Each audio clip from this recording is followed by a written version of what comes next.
I think what faith means to me is different than people who were born a Muslim, because I've been through all of these things before, and I know how easy it is to go back into those bad routines if you don't have something like faith.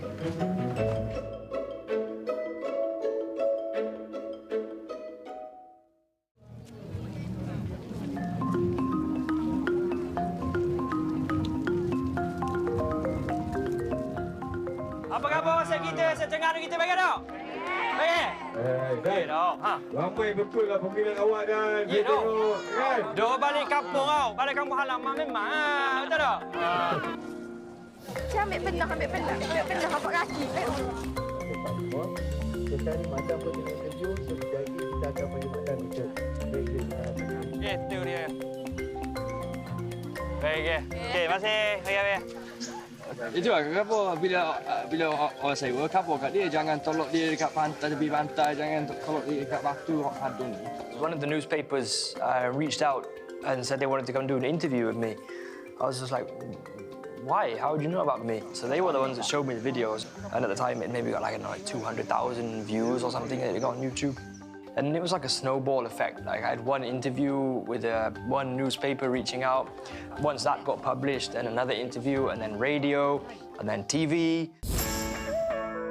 Hey guys, Assalamualaikum. Dalam program Mak dan Kaki Jalan ni, kita nak main game water polo di Terengganu. Jangan buat fisya!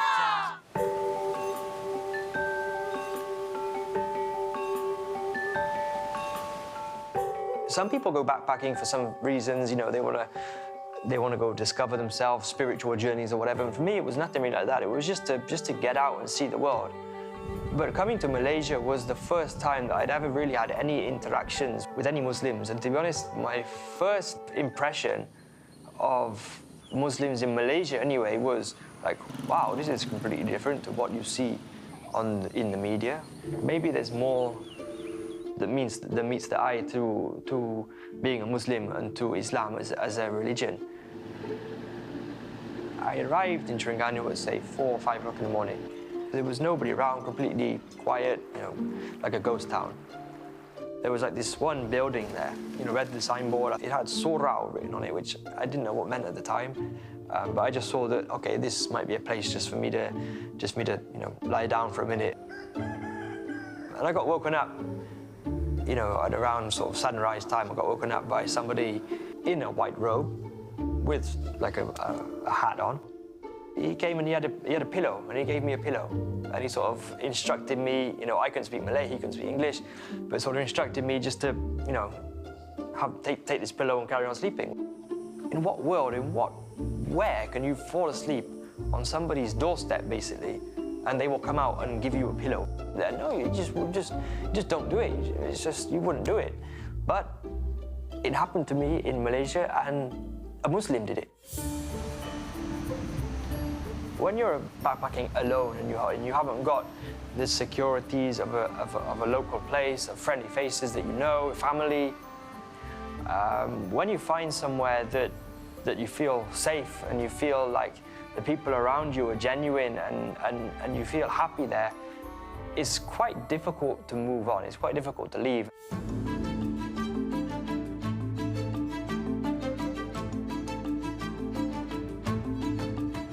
I started working and helping out there. So I was living in the staff quarters, and it was me. I was the only white guy. I'm just in the room when they go off and they're praying in the corner. And then Friday they're all going off to the mosque. So after a while it would just it intrigued me, and you know, a few of them would speak to me, and then it just started like getting the cogs sort of moving and getting me thinking, okay, you know, maybe there is something to this religion, and you know, maybe I belong in this religion.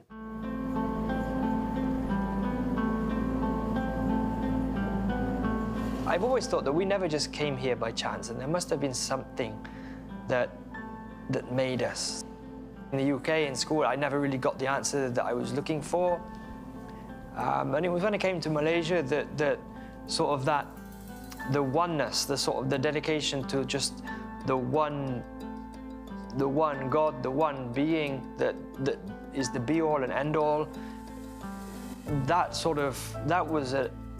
sort of just struck a chord with me. I've always imagined that there's something that is above us, that put us all here and made all of this able to happen. So I didn't want to convert straight away and then look back on it as just something I didn't want to do. I wanted to get rid of my sort of old habits. So things like, you know, drinking alcohol and everything, I gave that up a good 18 months beforehand. The conversion period, and then of course I spoke to my parents, said I was going to do it. They were happy. أشهد أن لا إله إلا الله وأشهد أن سيدنا محمدا عبده ورسوله.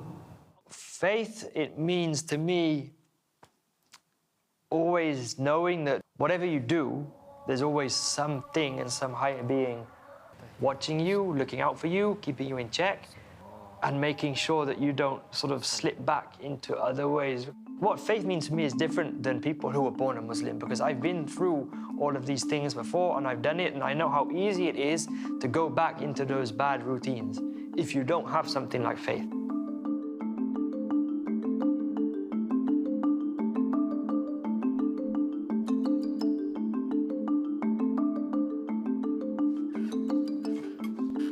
Kita dah pernah duduk ni tau? Duduk sana. Lambat 4 jam eh? Are you sure? Tidur. My wife knows me better than I know myself. She can just take one look at me and know what kind of mood I'm in. She's the mother of my 2 amazing children.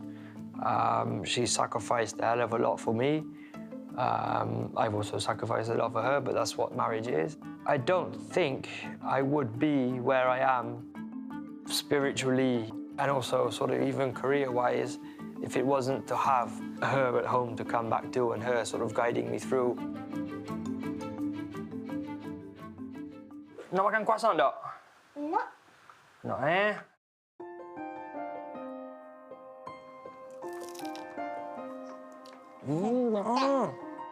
I think for anybody raising children is a challenge, but for me in terms of teaching them and their faith, I mean, I'm lucky having a wife who knows the Quran and knows what she's doing. So she at the same time can teach me and then also can teach the kids as well. I think sometimes there's a lot of ego involved, especially from like the male side of it's like it's embarrassing or you don't want it to be learning from your wife. But at the end of the day, why would I have somebody who's with me 24 hours a day who can teach me? I'd love to be the one that is teaching my kids this and that, but I'm not at that level yet. But I have a wife who is, you know, at that level.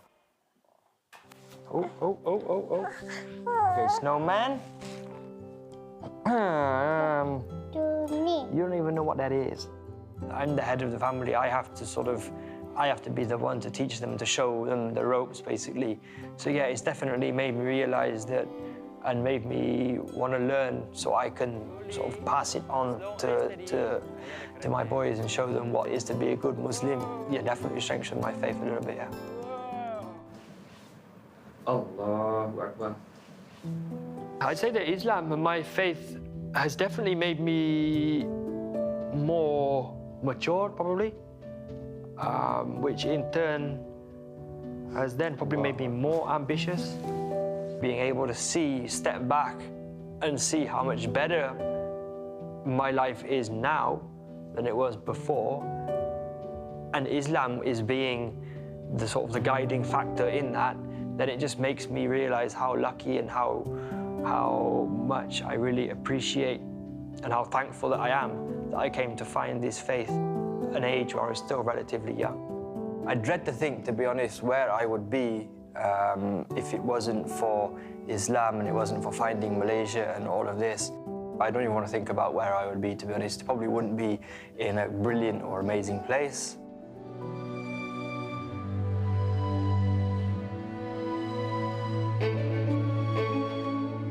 Everybody that you're taught to in Islam is still learning you. It's not as if it's a maths textbook and once you finished it, you're done. You know your ABCs or you know your 1, 2, 3s. No, everybody's always learning and bettering themselves. Islam is a very spiritual religion. You stop getting stressed out so much, you stop getting so impatient, and you realize that actually everything is where it's meant to be, and everything does happen for a reason for me.